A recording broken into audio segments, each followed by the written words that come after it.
Welcome to the Fantasy Football Clown Show. I'm the Fantasy Clown along with my co-host, Trader Dan. Welcome, Trader Dan, another week. Hi there, how we doing? It's another week, I guess. And I guess I feel like another week brings a new variant to our leagues. And as I look at my teams, I'm like, okay, we're in the playoff run. Now I'm gauging, okay, where are these teams? And are they ready for the playoffs? And what do I need? What little tweaks do I need? I'm one game back or I'm one game in. And, what do I need to do to push it over the edge? Or even if it's a 1 or 2 seed, then I have one team where it's a redraft and I have one quarterback in a 2 quarterback league just by virtue of whatever it is. And I'm like, okay, I got to get another quarterback because people are making trades and coming for me and I'll lose my buy. So my first round buy. So that buy is important. That buy is important.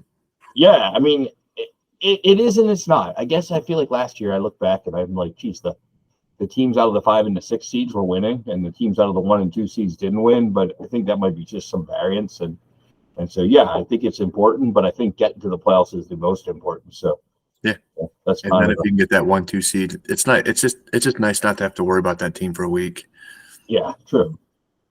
Do you play that any different? I guess that's a good way for us to start. Do you play those teams that have the bye? I mean, do you lose any focus on that team week 15 when it's on bye and you're kind of like, okay, trying to make are you looking ahead? Are you putting extra focus on it, saying, okay, let's line up week 16, week 17? Or are you looking at that now? What do the playoff, matchups look like? Or still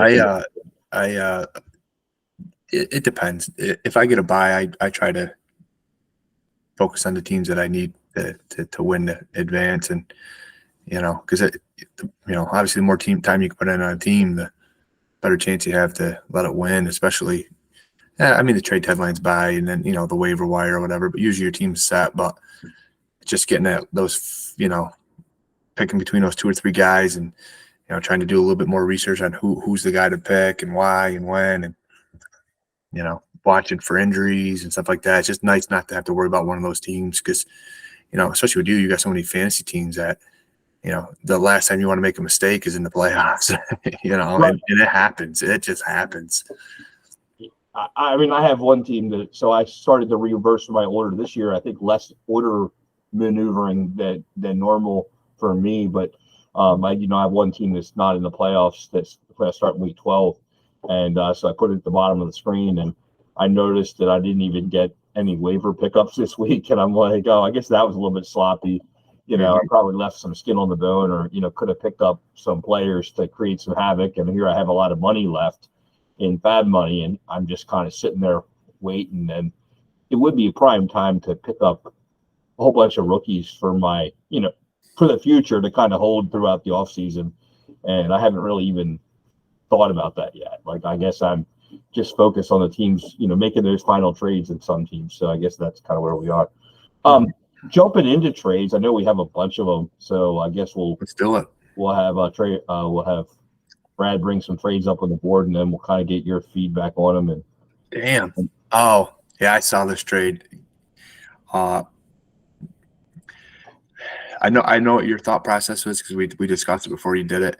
I personally, I don't like the trade. To me, Jalen Hurts is the most consistent quarterback in fantasy football. He puts up, minus the first week in Clownheads, he put up a 20, but after that, it's been 30 or plus in every league, every week.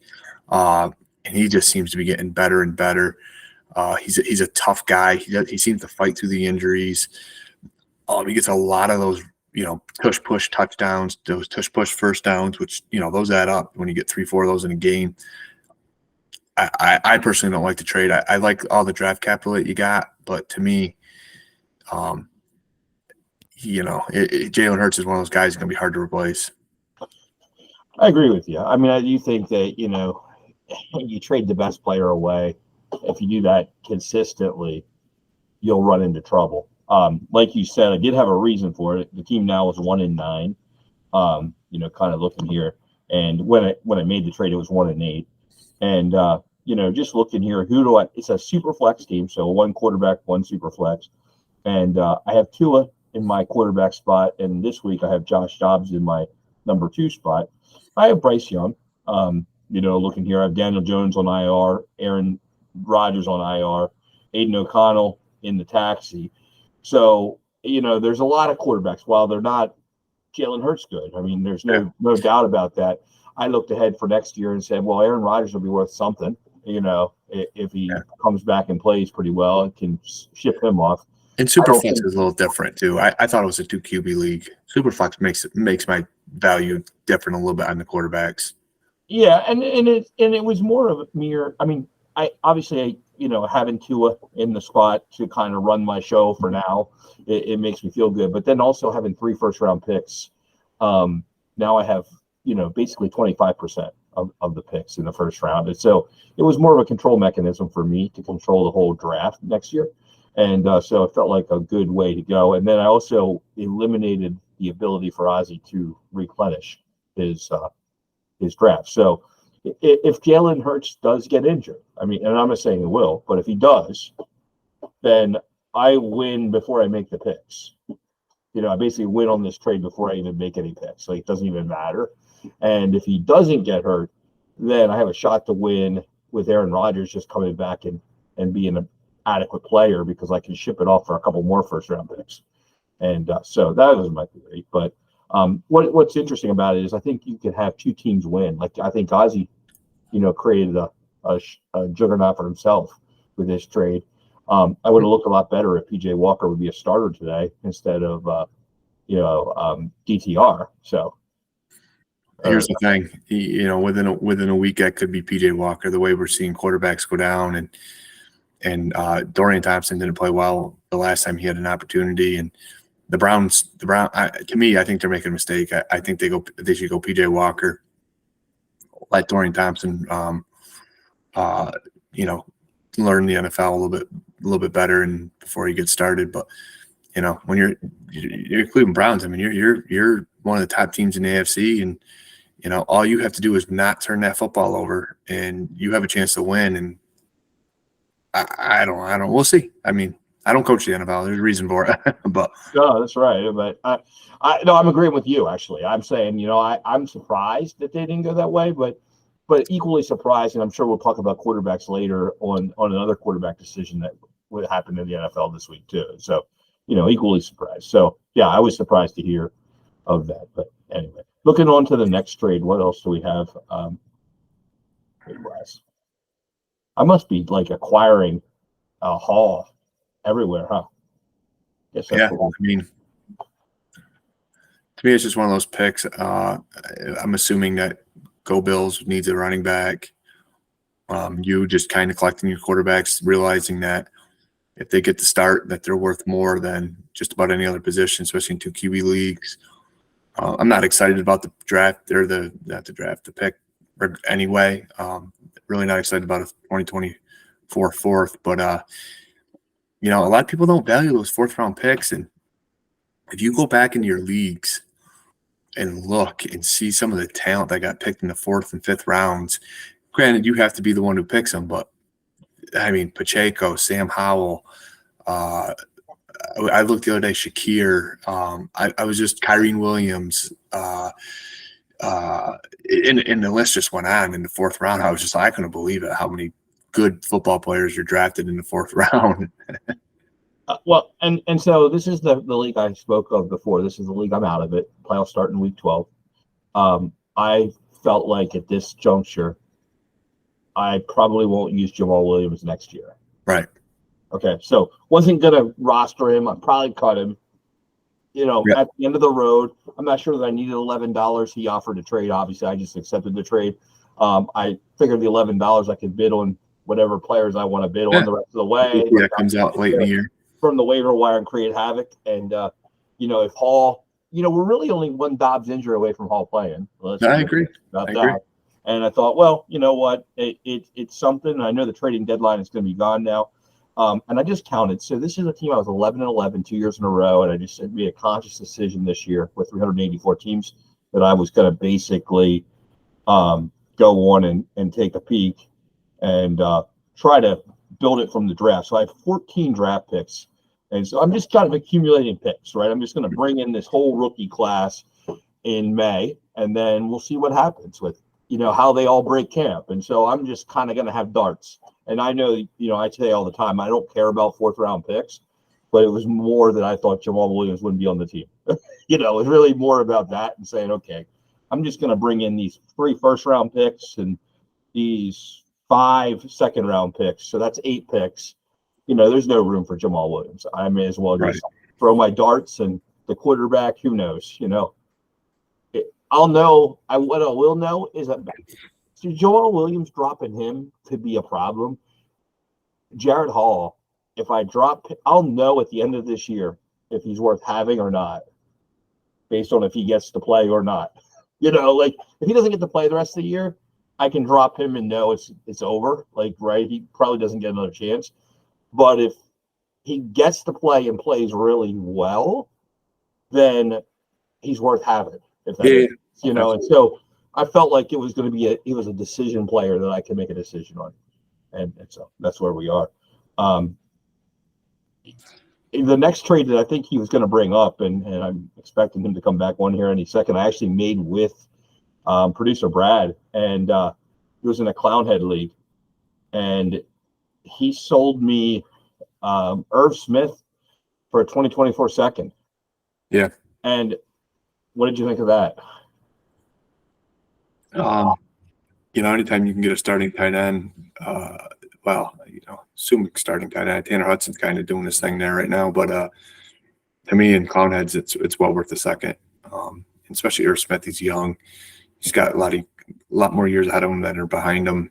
And I think, you start taking those second round picks and start throwing them at tight ends. They're tough to pick sometimes. And so I think by going out there with a second, I think, Brad did well with getting a second, but I also think that in Clownheads that, if you got a guy that can go out there and give you double-digit points consistently for a second-round pick who's young like that, you take it. Well, so I basically thought to myself, Brad's going to be able to draft Laporta, the running back, Musgrave. Those are all second-round tight ends this year. Last year we had guys like, Cole Kmet in years past. There has been good second-round tight ends. You hardly ever miss on a second-round tight end. It's the later tight ends you might miss on. Mm-hmm. But I needed a tight end this week. I needed it now. I was starting Will Dissly. It was really bad. So, I feel like, so for him, it was good. He gets capital. He wasn't going to win anyway. And for me, did I overpay? Maybe. If he gets Laporta, I did. But you know what? I had to take a shot. I had to just say, okay, it's time to go get a tight end. And he didn't do well this week, but at least we had something. And I'm just kind of giving us what it looks like. Brad's having some technical difficulties here. I'm just going to pull up the this next trade just so we can kind of put it on the on here. What do you think of this one? This is in Clownhead 7. So you got Jelani Woods, a first and a third? Yeah. And you sold Drake London? I sold Drake London. Yeah, I think, Drake London's had his ups and downs. That team is kind of still searching for its identity. They're not sure what they are. With Arthur Smith, you just don't know. Some days Bijan gets the ball, some days he doesn't. Some days Pitts gets the ball, some days he doesn't. Some days it's London, some days it's not. It's the inconsistency in offense. To me, if you're able to get your first back of what you essentially paid for and plus get something else on top of it. Listen, I've been looking at these mock drafts. There's 3 or 4. Marvin Harrison's the highlight of this draft, but there's some studs behind him who are putting up just as impressive numbers as Marvin Harrison. So to me, is if you can try to reset and go get your wide receiver that you've been looking for, and maybe Drake London wasn't the guy, you got another chance at it. And it's debatable because honestly, I'm sitting at 5-5 here in this league, so I guess it's hard to know. Do you go after it? I think I was 4-5 coming in. The nice thing about this league is it's a lot of flexes, but only 2 receivers. So it's not like where I need to have 4 receivers. So that was what weighed into it. Of course, it has the 3-point PPR tight end. And so I just kind of Makes looked at Jelani Woods really valuable in another year or two.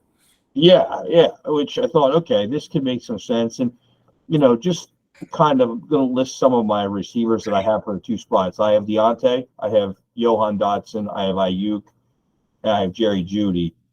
And you know what I mean? Right, so you got nobody. No, Well, I guess not, but they're all kids. just And, kidding. I've got Elijah Moore on the bench. I mean, I like IU. yeah. I mean, I guess I felt like if I lose London, I've got that receiver already. Like that, they're all that. They're all that. I mean, they could have good weeks. They might have bad weeks. They're 23. Like I got a bunch of that. Like I guess I felt like so. Resetting the clock and then getting Jelani Woods, that was kind of the key. So, it made sense for me there. What's our next one? Ooh. Yeah. What do you think of this? This is one of my more favorite ones, I think, but maybe not. That's a nice trade. Really, I mean, if you're going for the win, Josh Dobbs, I mean, God, pick a better quarterback that you'd rather have right now than him. I mean, that guy he's been putting up some numbers. He's playing well. You know what? He's fun to root for. I mean, I just love the whole story, how everything went down. I wouldn't pay a first for him. So I think you did well as far as that's concerned. But I you know what? He might be the starter next year for them. Oh, it's definitely possible in my mind that he's the long-term starter. I guess a couple things ran into it. So I'm 5-5 in that league. I'm in the 7th spot, so I'm just on the outside looking in. So can't afford to make just like to sell the farm, right? If I want to make the playoffs, and I always say you try to make the playoffs. Like there's no reason to not make the playoffs. But I have Jared Goff, Tua starting in a super flex, right? And then I've got Baker behind it. So nothing crazy. I do have Will Levis and Zach Wilson as insurance policies. Not that I want to trot them out. I mean, obviously, I'm going with Goff and Tua as my main 2 quarterbacks, and both are through their buys. So if they don't get hurt, that's what I have, and I'm going to roll that out. But if they would get hurt, I still have guys to put in the quarterback spot. It's not as good, and Dobbs would help. But my theory was I looked at Z-Flu's draft capital going forward, and I think he's out of it. Like I think he has none. I would assume if he's handing out 2026. Well, no, this is not him that sold it to me. Oh, okay. I had to kind of take a peek at what I was looking at. Yeah. But so Z-Flu has a couple 2024 thirds, some 2025 fourths, and 2026 third fourths. So just has nothing, the whole way until 26. So and then I looked at his team and I'm like, you tell me if you think this team, well, 7-3 this year, it's got guys like Matt Stafford starting at quarterback in a super flex, and then he's got Tyrod Taylor behind it, and Jameis Winston and Gardner Minshew. Right. I mean, it's just not enough. And then we have Gus Bus, Saquon Barkley, Calvin Ridley, Tyler Lockett, Travis Kelce, Derrick Henry. Right. Like that team in 2025 for the 2026 draft pick, unless he makes some major moves here. Right. Like I feel like that has a chance to be whatever number 1 looks like. That's got a chance. I don't know if it will be or not, but you have a chance. I agree. And for Josh Dobbs, it seemed to make sense when realistically, Goff is fine as the second quarterback. I'm like, okay, absolutely. I mean, and if Goff gets hurt, I probably wasn't going to win anyway. Right. That was my theory. So whatever, that was. So that's kind of why, but I understand why, this guy would do it. He wanted a quarterback for the run. Yeah. Oh, absolutely. I mean, all my leagues, everyone's asking about quarterbacks. Yeah. I mean, it is what it is. Okay. I think we have one final trade. Yeah. So what do you, this is another team that I'm out of it in. So what's your initial gut here on this? And I think I might have to get you some context. You get a first for George Kittle. I mean, Kittle's good. He has some injury concerns. He's great when he gets targets, and he put up all those fantasy points the other day off like 3 targets. I'd rather have a guy who gets 7 or 8 targets in a game and like a Laporta or something like that, and younger. But if you're going for a stretch run, Kittle's a great guy to have. Again, I don't pay the first for him. I would try to go get a little bit younger tight end with my first, and hopefully that amounts a little bit better. But when healthy, and Brock Purdy throwing him the football, if he can find 7, 8 targets in a game, he can definitely help you toward your championship. I thought it was as good as I was going to get for Kittle. I agree. I thought that I wasn't going to be able to sell him for more. No. I kind of have McBride. I have Cole Kmet. Yeah. I have Bellinger. Right. So you got some young I tight got ends. young guys, and there's no tight end premium, so it doesn't even matter. Really? Oh, that makes sense. Tight end in this really nice. And no premium. And I'm like, you know what? this is as good as it gets, right? This is I agree. I didn't realize there was no premium. And I'm not going to win this year anyway. It's a team that producer Brad plays in this league with me, but it's a team that I just kind of didn't manage it all last year. Wasn't assigned to the team, so it just kind of went through the motions last year. And so now this year, I'm just kind of back to managing it again and trying to bring it back into earth. Interestingly enough, I didn't want to counter it because I wanted to keep the trade and I didn't want it to be withdrawn or anything. But he actually has his 2024 first. So to send me the 2025 first seemed a little bit weird to me, but I was just like, okay, I'm just going to take it and not going to ask questions or just thought it was as good as I was going to get. Like there wasn't any reason to. Well, he might think, with Kittle that I get this year, next year, he should be still in his prime. Get me my 2 good years out of it, and then 2025 at least he's got a 2024 if he needs to, go get one more piece, or draft his guy next year. And I'm always looking to reset the clock a little bit for the future with trade. Yeah. Oh, absolutely. I'll take 2026 picks if I can get them. Yeah, I mean, I guess I'm always looking to have good teams and keep getting picks, accumulating picks, and control the draft, baby. Control the draft. And I think what you're saying right there is what I look to do. I like to be in control of the draft. The more drafts I control, the more ways I can force the picks, the more I feel like, okay. Well, you force people into bad decision making. And exactly what the whole mantra is, like somebody was laughing at me this on a chat board about how I have all quarterback 2s. And I'm thinking, well, yeah, I guess you don't understand. I don't spend anything for anything. Like I don't buy anything with expensive. I don't tend to ever spend a lot for anything. I try to bring as much in for free as I can. And then that way, when I need to discard it, it doesn't matter to me because I just keep turning it better. And I've watched it this year. I'm really pleased with my 4th-year teams because they just are getting better and better and better. And I'm like, that's wow. Awesome. Well, and they're tough to beat because it's really a dynasty because they just keep incrementally getting better. And you can't stop that slow build, because that way if something goes awry, it's not that big of a deal because you just have so much more infusion where it doesn't matter. And because I don't understand. It's hard to know what's about to happen. So when it doesn't matter what happens, you're still good. It's even better. Like if somebody gets hurt, no big deal. I just got another guy. Right. That's the greatest feeling ever. I guess that's why when in that redraft team where I'm like, oh crap, I have one quarterback. I'm like, how did that happen? I'm seriously shocked by the team. I'm like, how did that even happen? How is this possible that I'm sitting here with one quarterback? Like, what the hell is going on?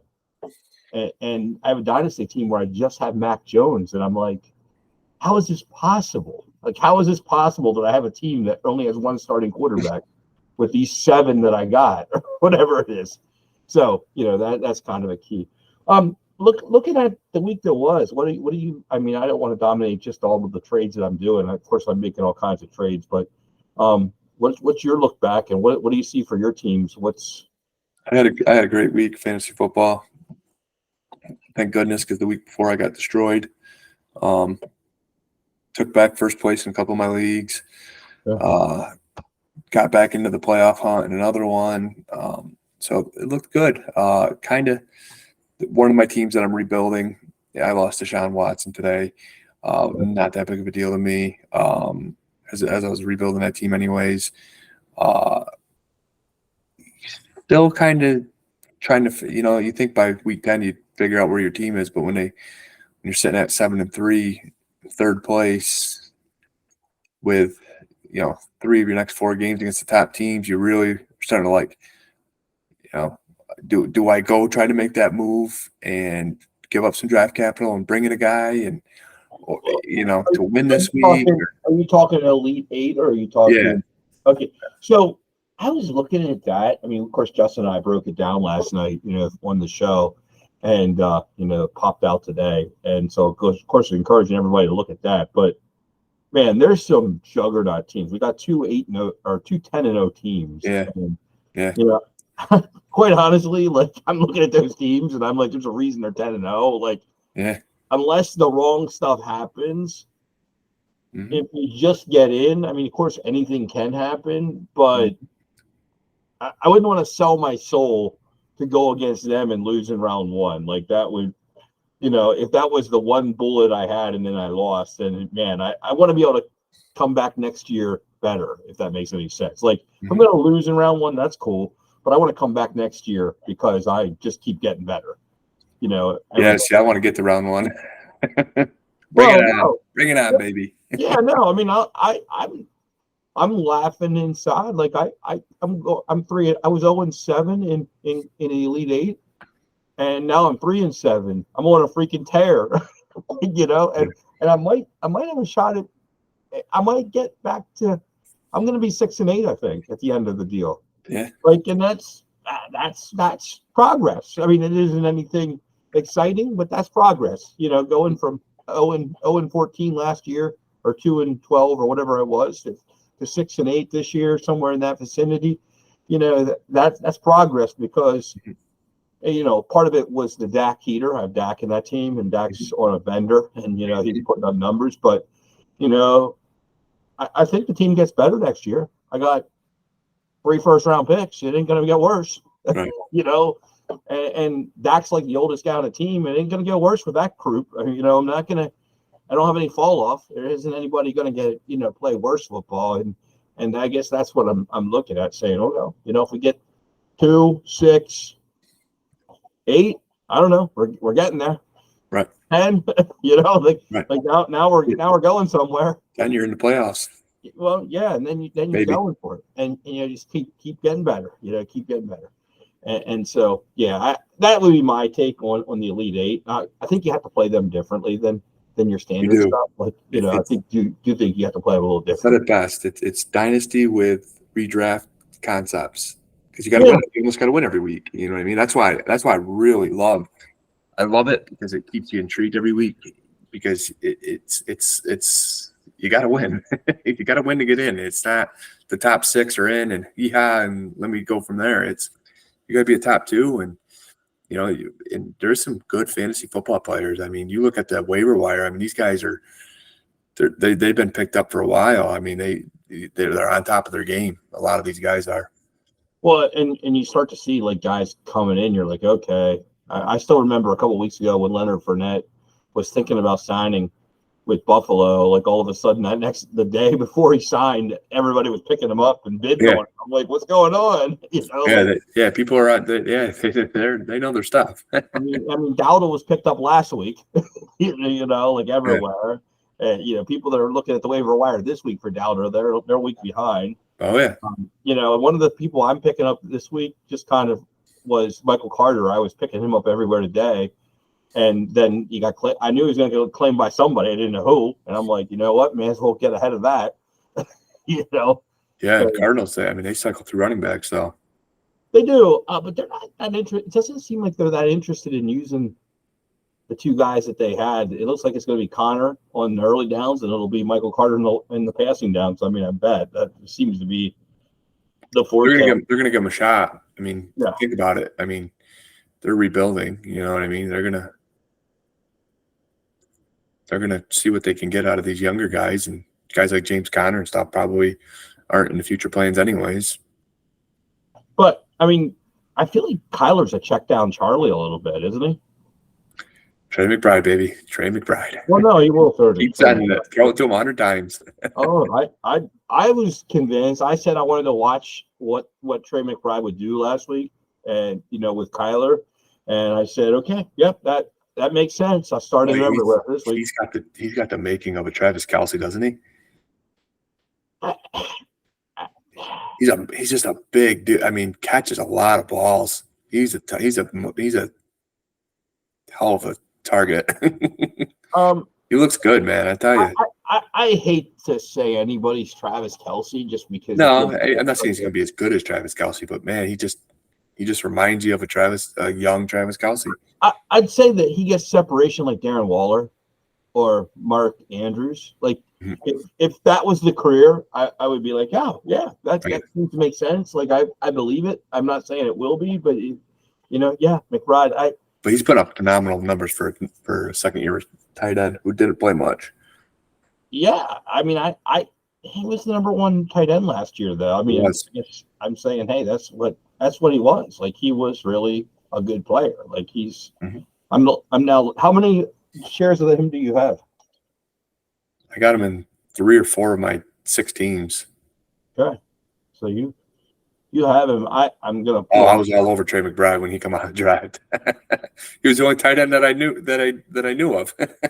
Okay. So I took him everywhere. So I have 20 shares of him, Dan. Yeah. I mean, and 19 in Dynasty. So I must have drafted him one redraft league. But yeah, 19 Dynasty shares, 21%. I mean, I feel like that's 1/5 of the teams I have him on. And you must have taken my advice on that.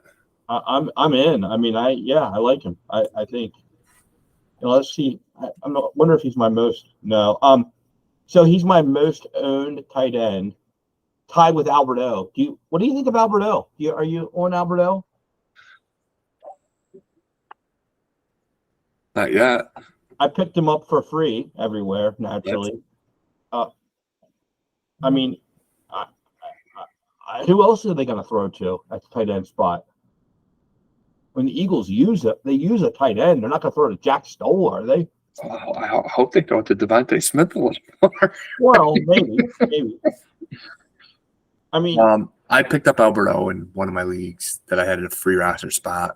I'm not going crazy on it, but I do. Yeah, I agree. I think in a clown head, why wouldn't you pick him up? He's a starting tight end. I got it for free. Well, that's what I was buying him for $0, but yeah. So I have 19 of him, 19 of McBride, and 16 of Pitts. So I guess that's what I like. Those are the guys I really like at the tight end spot. I think Eagles go more based on committee. What was that? I think they go more based on a committee. They'll probably use their tight end more for blocking and utilize their, Julio Jones probably get a few more targets. That could be. No, yeah. They're getting to the time of the year where they're going to run the ball. I mean, they were the best rushing team in football last year. Like that hasn't changed, and I think that you're going to see their dominance start to take over. Okay. Especially with that defense struggling. Yeah, no, I think you're right there. Yeah, I'm just looking here. Well, I got half as many Laporta as I got 9 of him, so I guess I like him too.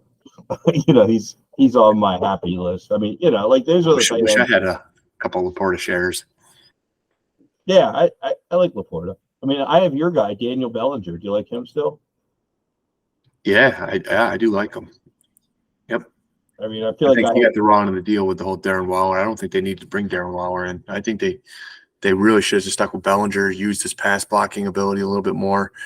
Let Daniel Jones kind of just reset his platform, and the small dump offs to Bellinger would have been just as useful as Darren Waller not blocking, running down the field.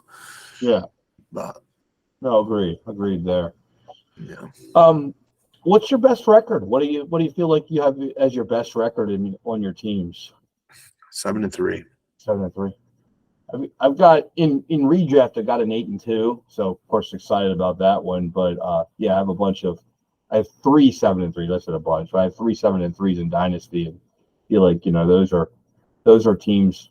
I was amazed. One of my 7-3s is actually the 1 seed, so I thought that was kind of cool. And that's in a league where they cap the quarterbacks at 6, so I thought that was pretty funny that I'm playing in a Yeah, cap it's Smith system, rule. and that was a new rule, I think this year, or I don't know, recently that was a new rule that they capped the quarterbacks. So I thought that was pretty funny that I was able to cut bait on all quarterbacks and still win. Because I always say, you just tell me what the rules are and we'll play by them. It's not that big of a deal. Just quit changing them mid-season. Yeah, I'll change. I can play a lot of different ways, so it's good. But yeah, that's kind of that. What did you think of Deshaun Watson? Were you surprised by that news today? I think in general. When I watched the game the other day, he was hurt. He willed his team to a win, but yeah, he was hurt, and so that was an ankle though, right? Yeah. So that's what I was just going to get to. So it kind of surprised me of the injury that happened. It didn't surprise me that I had somewhat thought that he may not play this week only because of the way he walked off the field the other day, but I didn't realize it was going to be a shoulder injury. Right? Shoulder, wasn't it? Yeah. Shoulder. But he's been dealing with the shoulder injury. I said it weeks ago. It's not the talent that I question, it's the heart. And I don't know. He got all that money, it's guaranteed money. I think the Browns are kind of eating their words, and I think the NFL is laughing at him for doing it. You always like to see guys do well. I mean, it's just unfortunate that the season's over, and you see a lot of it. Daniel Jones, where's he going to be next year? Deshaun Watson, he'll be back with the Browns because of his contract, and probably the same thing with Daniel Jones. But these guys got these big contracts, and they didn't perform, and they are on IR. So I have a little different take on Watson. I think I saw the first thing I'll say is I saw kind of growth out of him, willing his way to a win and staying in the game on Sunday. That kind of had me believe, and then I'm going to double down on that because Mary Jo Cabot from the Cleveland Plain Dealer heard an interview by her today. So she's with the team every day, and she basically said the question that the guys asked her that were interviewing her, have you seen enough from Deshaun Watson to realize he's, to think that he's your franchise quarterback, or do you think they need to do something different or look something different? And she said unequivocally, he's the franchise quarterback. Like, I get to see him every day. 250 million reasons why he's the franchise quarterback. But take that away, and I guarantee they don't think that. No, but she said that inside of the locker room and the ownership, that they're still happy with it. They're okay with it. Like they thought that he, there were also the goofballs that gave him $250 million and he's already gotten 90 of it. I mean, they were just talking about he's already gotten 90 of it. They paid him 90 of it already. Like, he's already has it, like in his pocket, 90 of it. And he's got another 100. Do it again. I mean, like she said, she talks with the owners. They do it again. Like, they're okay. Like, obviously they'd like to see him play, but would you agree to that? What's that? Would you agree to that statement? What? That you think he's a franchise quarterback there? Well, I'm just going by what that she said. So I'm like, well, okay, if that's what the owner, like, I always try to say. The Giants owners said that they're still backing Daniel Jones. You know why they're still backing Daniel Jones? I'm going to go a little different direction. There's 140 million reasons why they're still backing Daniel Jones. I get different vibes out of the Giants, though. So when you listen to the Giants beat reporters, they have a different stance. Like, they're not sure how the owners feel about Daniel Jones going forward. Not what I read today. No, but you can kind of tell by the interview. Like, so word print, you only get what's printed, right? And that's always ready. What it's more about what's the inside of the room. Like, how do they answer the questions? Not what do they say, but how do they answer it? How do they dodge it? How do they, like, it's what they don't say when they're being asked a question. It was kind of like what Sean McDermott, when he was going to fire his offensive coordinator the next morning, it was the fact that he didn't endorse him the night before like he had done every time before. And it was that he showed up late for the presser after meeting with the owner for an extra hour. And all the press was like, where is this guy? He's got media responsibilities and he's in the owner's box talking to the owner, after the game. So there was a come to Jesus. I mean, so that was obviously drilled down that somebody had to take a fall for that whole thing. And, the Pagolas, kind of, and so it's that kind of stuff, I guess, that I always look at. It's more that I think that, and so I try not to, I'm not sure what Deshaun Watson is. I'm kind of happy that I don't own his more than I do. I'm unhappy that I own so much Daniel Jones. So if you're asking me, I feel like I'm overexposed to both players. I don't want to sell cheap.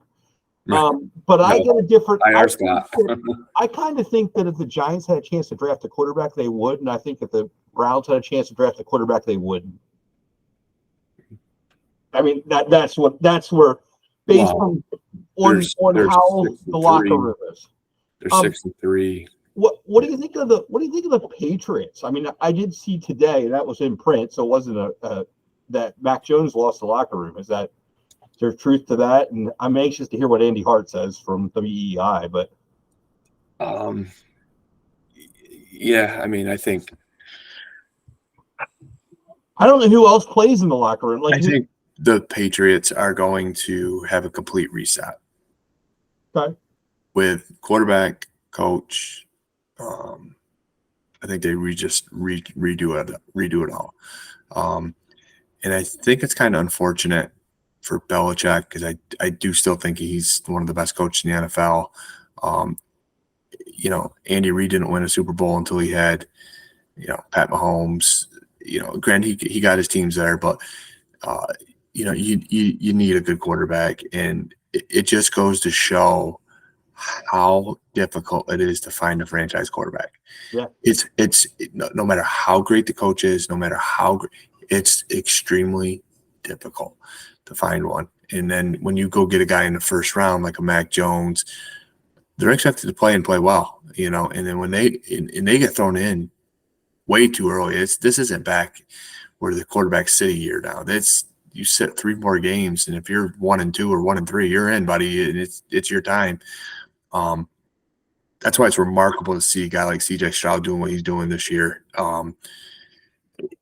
He just looks so poised. I mean, he looks good. I am shocked. I never in a million years.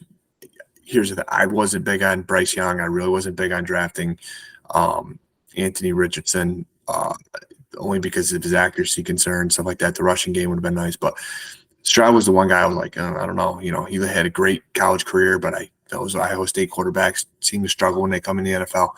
He's answered it all. He's the real deal. He is good.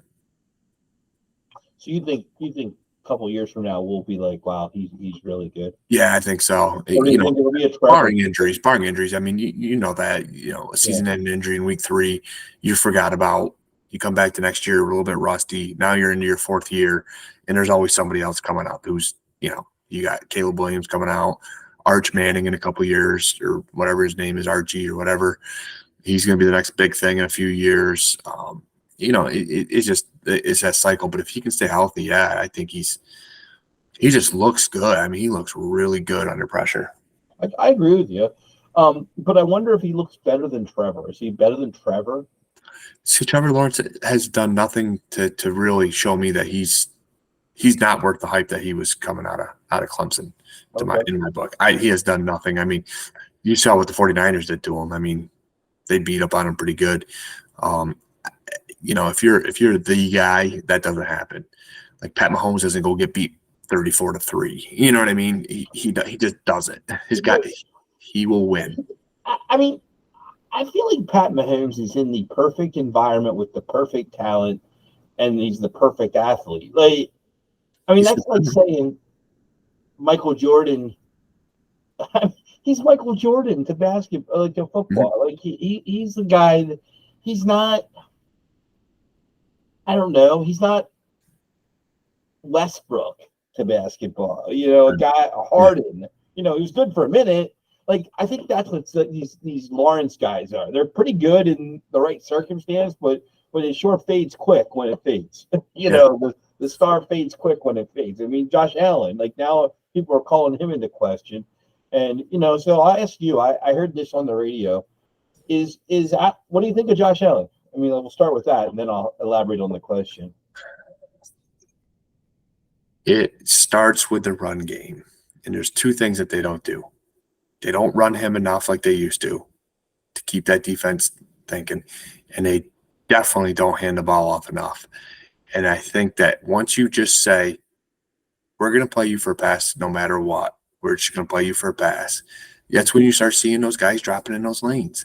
And I don't know how many times I watched the other day, two guys in the same area Josh Allen's throwing to, Diggs will break off and Shakir will break off, and it's within like 4 yards of each other. It's like either that's a terrible play design. Right. It's either a terrible play design or somebody misread their route. Now, granted, Josh Allen should never thrown that ball, but it's like, why are you guys both over there? Like one maybe should be in, one should be out. And I think that's kind of why Ken Dorsey took the heat.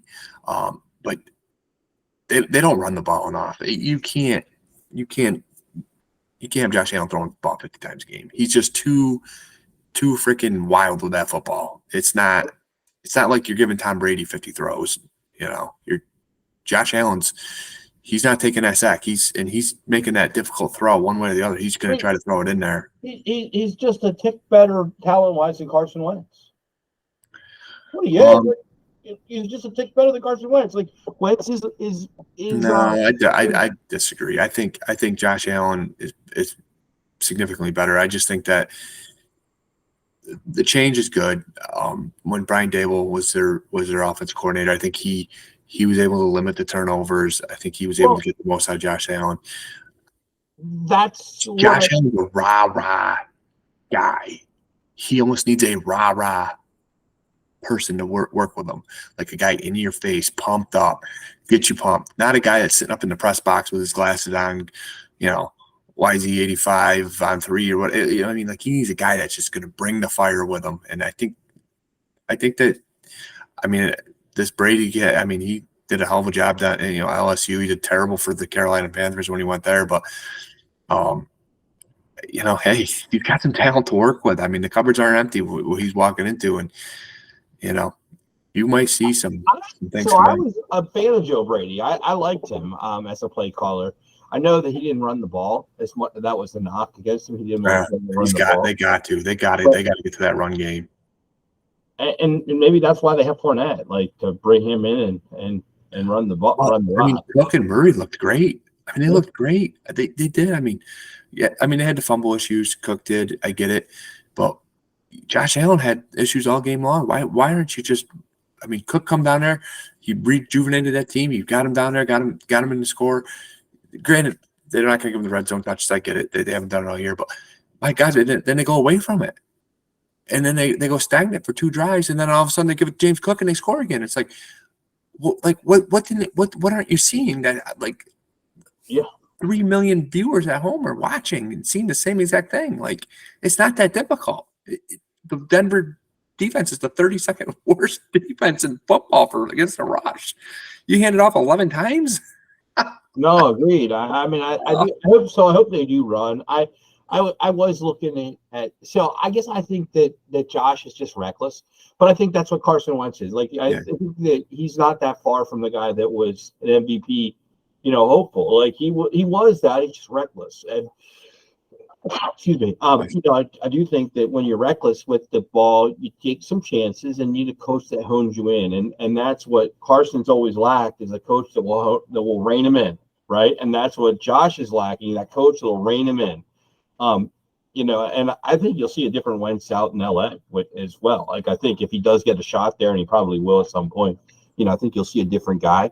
Only because Sean McVay coaches differently than the other guys that he's ever been around. Ron Rivera just is passive. The Frank Wright is passive, and Nick Sirianni's passive. Like these are all these guys that are just kind of like really passive in the deal. Sean McVay lit up Jared Goff. Jared Goff couldn't handle that, but he's a firecracker. Like he'll do it his way, and you won't be reckless. And Josh Allen had one of them kind of guys, and you see a different Josh Allen, I think, too. And I think you're going to see a different Josh Allen this week, too. And so you think, well, and I guess I think they're going to run the ball.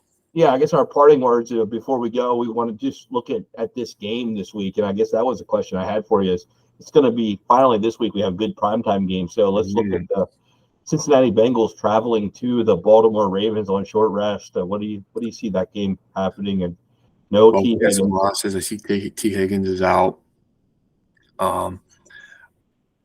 You know, it's one of those games. It's a tough call. I'm gonna go with the Ravens. I think only because I just think that they're the healthier of the two teams. Okay. Is just my gut feeling. You know, missing T. Higgins is tough. Tough. I mean, I can see the game going either way. I do think Yeah, absolutely. I think that even though both defenses are really good, I think we're actually going to see scoring this weekend in Baltimore. I find that teams travel to Baltimore. Baltimore tends to throw up numbers. I guess I'm looking back at the Detroit game. When Detroit came into town, Baltimore put up numbers, and they weren't afraid to put up numbers. And so, that seems like the recipe. I don't think that Cincinnati is going to come in and get just steamrolled. No. But I think that just both teams are going to put up numbers. I think the digits are going to go, and if there's a low total in this game, I think the over might be a moneymaker because I think that's what is going to happen on a short rest and on a short week. And I think normally Thursday night games are unders, right? So it'll be something a little different, and maybe the total will be low. But yeah, I do think it might be some excitement for scoring. We might see some and for our fantasy players too. What did you think of Keontae Mitchell? I guess and then just wonder. I would like to see him got a couple more touches. Is he? I was impressed. Huh?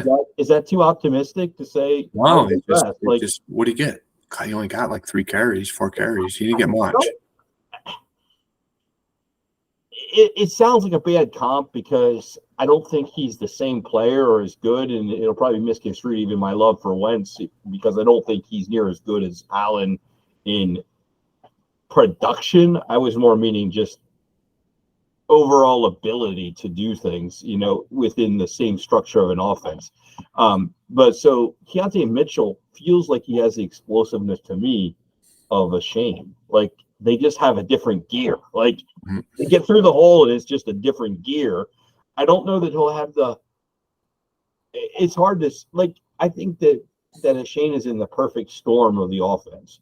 I don't know that the Baltimore offense has that kind of explosive holes, if you will. You know what I mean? Like I don't think those holes are there explosively, but he just seems to kick into an extra gear like nobody else I see. Like, it feels like Tyreek Hill to the receiver core type of thing. Like he just kicks into overdrive and all of a sudden you're like, holy shit, this guy's better than everybody else in the field. Yeah. Like, I guess that's what I see when I saw him run. I'm like, geez, he's better than everybody else. Like he's the best player on the field. Like, okay. And like you said, you're like, why don't we give him the ball? Like get him the ball more. Like, geez, you're the best player on the field. Get him the ball. Like, I don't know. Yeah, I said the same thing when I watched him. I don't give him the ball enough. And actually, I was saying, why did it take so long to get him the ball? So that's kind of it. Well, I guess we've been talking an hour, so I guess it's time to depart. But good luck this week, week 11. Geez, we're 4 weeks away from the playoffs and really getting to making some money. So I guess we'll talk to you one more time before the holiday. But good luck this week. And do I play you this week? Do we have any games against each other? No. Nope. I know our Elite 8 game is coming up sometime. I don't know if that's next week. That game might determine who gets in the playoffs. That's gonna be a fun match. Yeah, that's coming. And well, you have a ton more points than me, so I think I have to. I'm the leading point scorer in 5th place, at least 6th place. Yeah, I don't know. Like I feel like I have to get some wins now. So it would sure suck if I couldn't get to the playoffs in that league. But whatever. Yeah. All right. Well, we'll check out for now. Thanks for joining me, and good luck this week. All right, man. You too. Thank you.